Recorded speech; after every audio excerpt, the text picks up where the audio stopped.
New details about the PlayStation 5 Pro have leaked, including specs about the new console.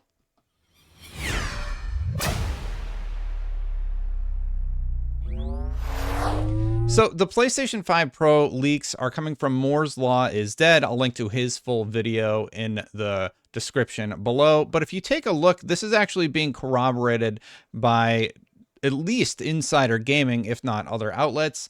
But let's talk about the findings of this video. If you're sort of curious, he has obtained some documents that he say are reliable. Again, it's being corroborated. He has about 2 pages with a ton of important notes. So parsing through his video and these documents to come to some sort of conclusion about what this console can do is actually revealing some very interesting things about the new PlayStation 5 Pro. So if you start, this is basically the core things that we're going to cover in this video. The PS5 Pro is codenamed Trinity. That was confirmed in these documents.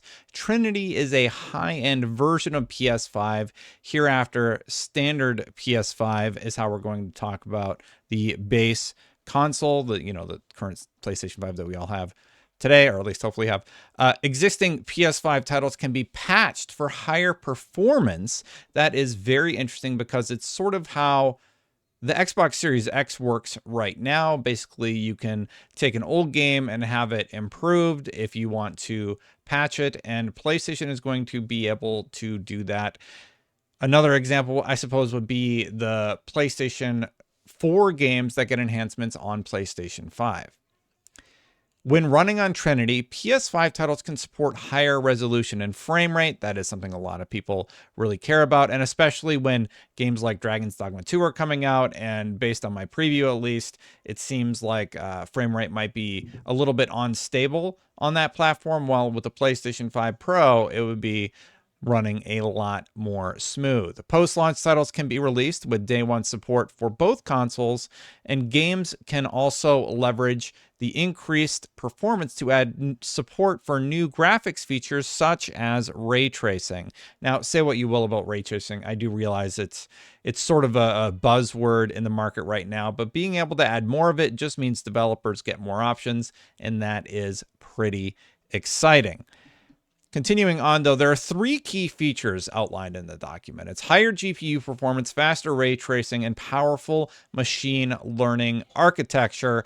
Anytime you hear the machine learning architecture stuff, basically what they're talking about is AI upscaling. So that's what that is. But let's go over these one at a time. So higher GPU performance. The GPU is going to be larger.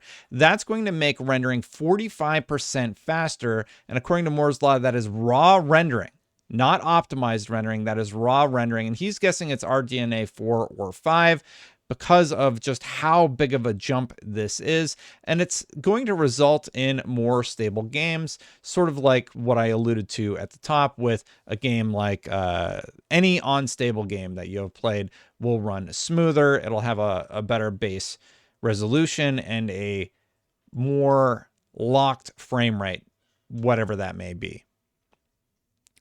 It will also have faster ray tracing 2 to 3 times over standard PS5. That is a 4 times speed up in some cases, and it uses a new, more powerful ray tracing architecture. Now, the PlayStation 5 has actually handled ray tracing quite well. It's one of the stronger aspects of that device. Like it's handled ray tracing well. I think everybody thinks of Ratchet and Clank immediately when they start thinking about ray tracing, and I'm impressed. I think that is a good thing. Now, I don't remember where my next quote is. So is it this one? That is the last one. So I think we start here. Nope. It's this one. So the final note was powerful machine learning architecture. It has a custom architecture for machine learning supporting 300 TOPS of 8-bit computation, 8-bit integer focus, 300 TOPS, 67 TOPS of 16-bit floating point.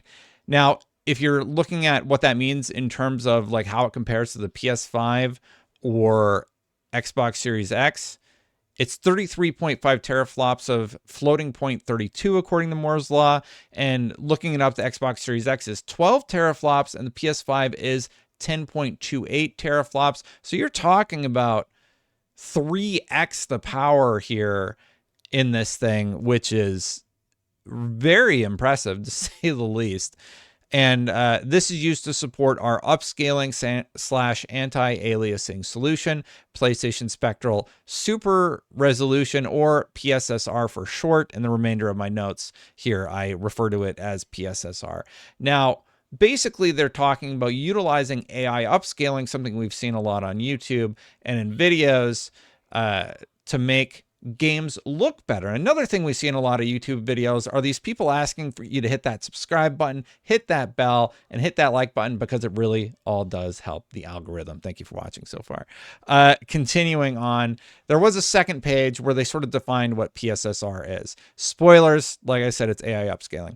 PSSR is our multi-frame support super resolution MFSR implementation. It uses PlayStation machine learning to perform super resolution processing on input data to penetrate color buffers with a current maximum resolution of 4K. Supports for resolution up to 8K is planned for future versions of the SDK. I have talked in the past about how the PlayStation 5 has 8K on the box, but nobody's really utilizing 8K. I am glad that they're starting out with 4K as the standard, because I personally think 8K is way out. Like, most people don't have 8K devices. I would rather developers target a 4K resolution or an upscaled to 4K resolution with stable frame rate. And for me, you can go as low as you need to go to get that frame rate stable, because it is super important. And the last part, this is a lot to sort of parse through.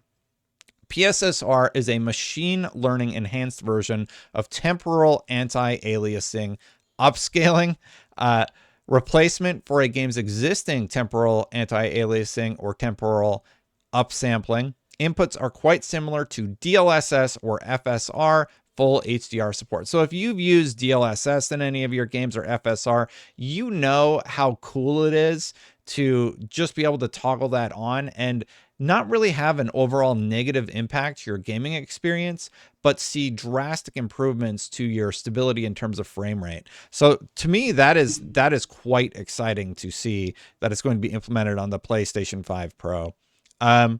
Dynamic input resolution, translation, this will adjust base resolution up or down to stabilize the frame rate, but output will still be AI upscaled to look good. That's my interpretation of what Moore's Law said in his video. It uses pre-trained graph parameters, no per title training needed, requires roughly 250 megabytes of memory, some from library, some from the game. I don't really know what that means in terms of development, but it means better games for you. Takes 2 seconds to upscale.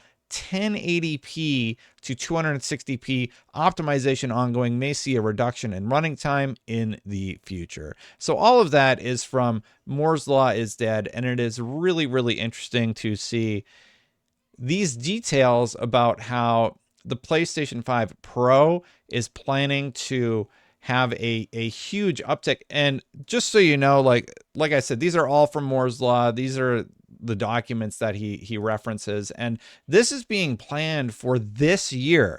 This is planned for holiday 2024. If you missed that at the top of the video when Insider Gaming mentioned it. So this is likely going to be announced sooner rather than later.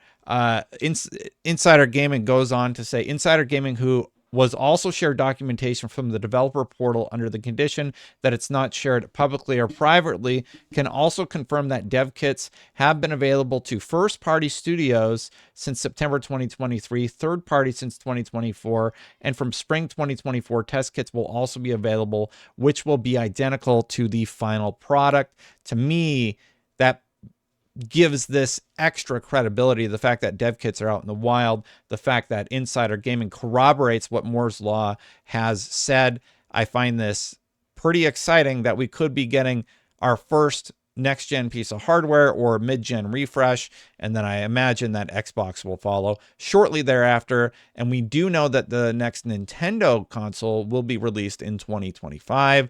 So we have a lot of console news coming in the near future. Very, very nice thing to talk about, and I do appreciate you watching. Thank you for watching. Hit that subscribe button, hit that bell to know when my content goes live. Thank you so much for watching, everybody. Thank you so much to the members. I appreciate you very much. Memberships are very important part of the channel right now, so hit that join button if you want to become a member and support. I really appreciate all of you for watching and hanging out with me. Thanks, everybody, and I'll see you for the next one. Bye for now.